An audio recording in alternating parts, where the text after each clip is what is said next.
Получить высокотехнологичную медпомощь, не выезжая из региона. Онкодиспансер, открытый в Ингушетии, в прошлом году не уступает лучшим зарубежным аналогам. Множество операционных, лабораторий, главное – современное оборудование, которое позволяет делать сложнейшие операции и диагностику.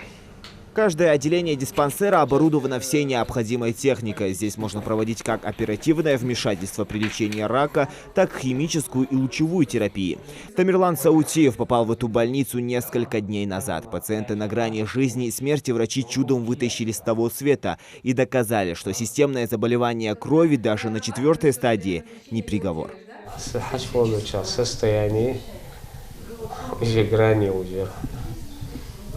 По нолям мир смолил уже показатель еще.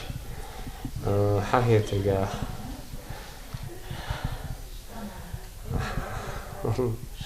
Любовь, да любовь, то сидел Аллах больше.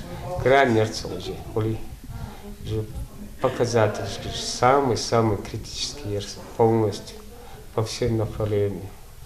Я раз уздехал в промежуток времени иди. Алхамдулилlah, делал какие-то условия. Лазарец, Хамад, показатель, Хаэя, Льюляниса, Хаэя, ни.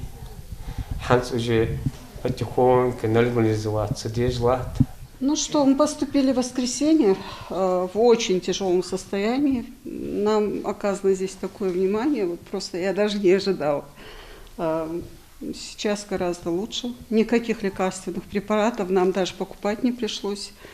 Очень внимательный медицинский персонал, как младший, так и врачебный состав. У пациента обильно было кровотечение носовое, из полости рта, все ткани кровоточили. Это очень опасная ситуация, вплоть до осложнений.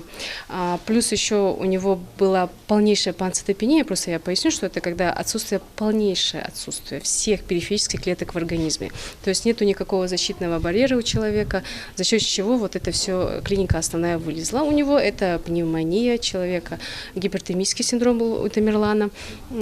Первый же день, благодаря, как говорится, моим друзьям со станции переливания крови, мы быстренько организовали гемотрансфузию, перелили ему экстренно кровь, плазму, выполнено назначение антибактериальной терапии в полном объеме, противогрибковую терапию.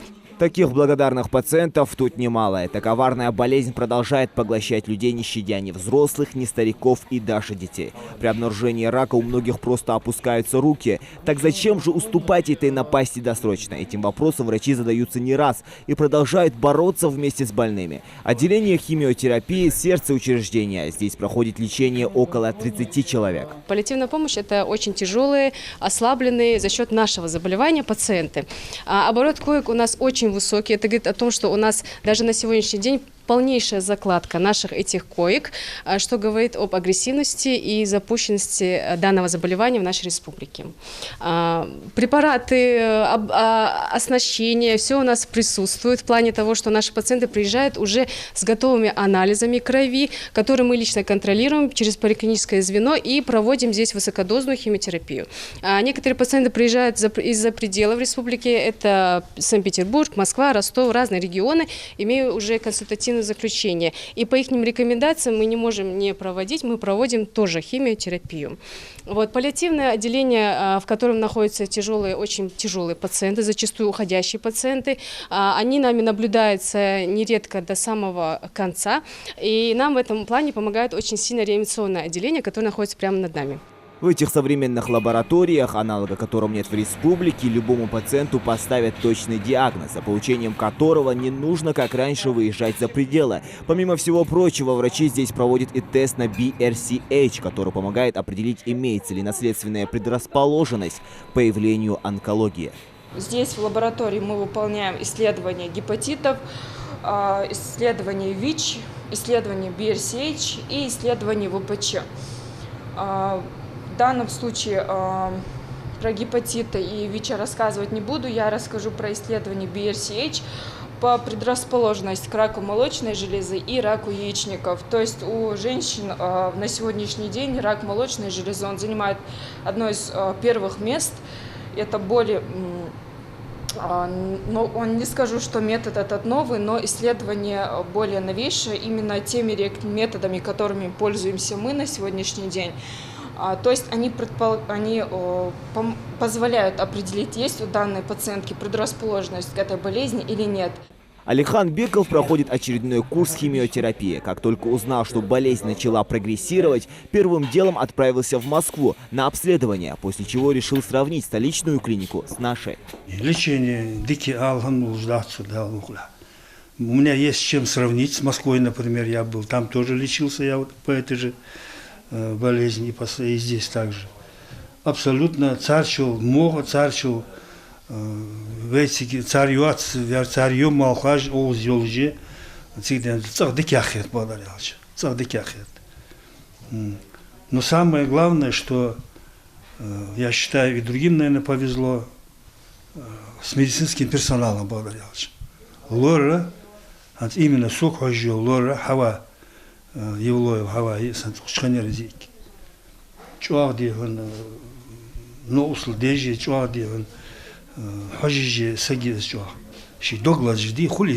Действительно не так лишь бы отделаться, а именно В онкодиспансере с момента запуска уже проведено более 500 операций различной степени тяжести. И это не предел. Врачи серьезно намерены снизить количество заболевания в регионе. Диспансер принимает одновременно сразу 100 пациентов. Самое загруженное отделение у нас это химиотерапевтическое отделение. В принципе, такие же объемы и в других онкологических диспансерах, потому что лекарственный компонент, он наиболее представлен для всех групп опухолей. Одновременно у нас и в структуре лекарственного отделения открыты койки для паллиативной терапии. Около 1000 пациентов за это время прошли лечение и на этих койках. Также реанимация у нас и целый состав параклинической, диагностической и иной сопроводительной терапии. В Ингушский онкодиспансер за помощью, профилактикой и лечением приезжают не только жители республики. Уровень медучреждения позволяет принимать и пациентов из других регионов страны. Благодаря современным технологиям и разработкам онкологию можно победить. Главное – вовремя диагностировать и приступить к лечению. Обследовать да хажа КТ яхка, МРТ яхка.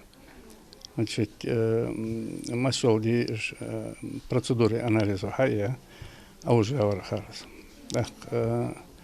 Консилиуме лурж предложили сделать химиотерапию. Химиотерапия при процедуре яйцун анстахана какой-то период нужен для реабилитации. Где-то недельки 3 назад у отца обнаружили опухоль кишечника, и мы начали его обследовать. Сначала подошли к Идрису Мухарбековичу, и он так отзывчиво, организованно нас, начал уже вести. Хотела поблагодарить всех врачей за такую организованность и за то, что взялись за моего отца и нашли правильный подход для его лечения. Благодаря возможностям республиканского онкодиспансера пациенты даже с самыми запущенными формами заболевания смогут получить шанс прожить еще не 1 год. Главное не сдаваться и проводить диагностику на ранних стадиях. Зильбхан Калоев, Магомед Даскиев, Новости 24.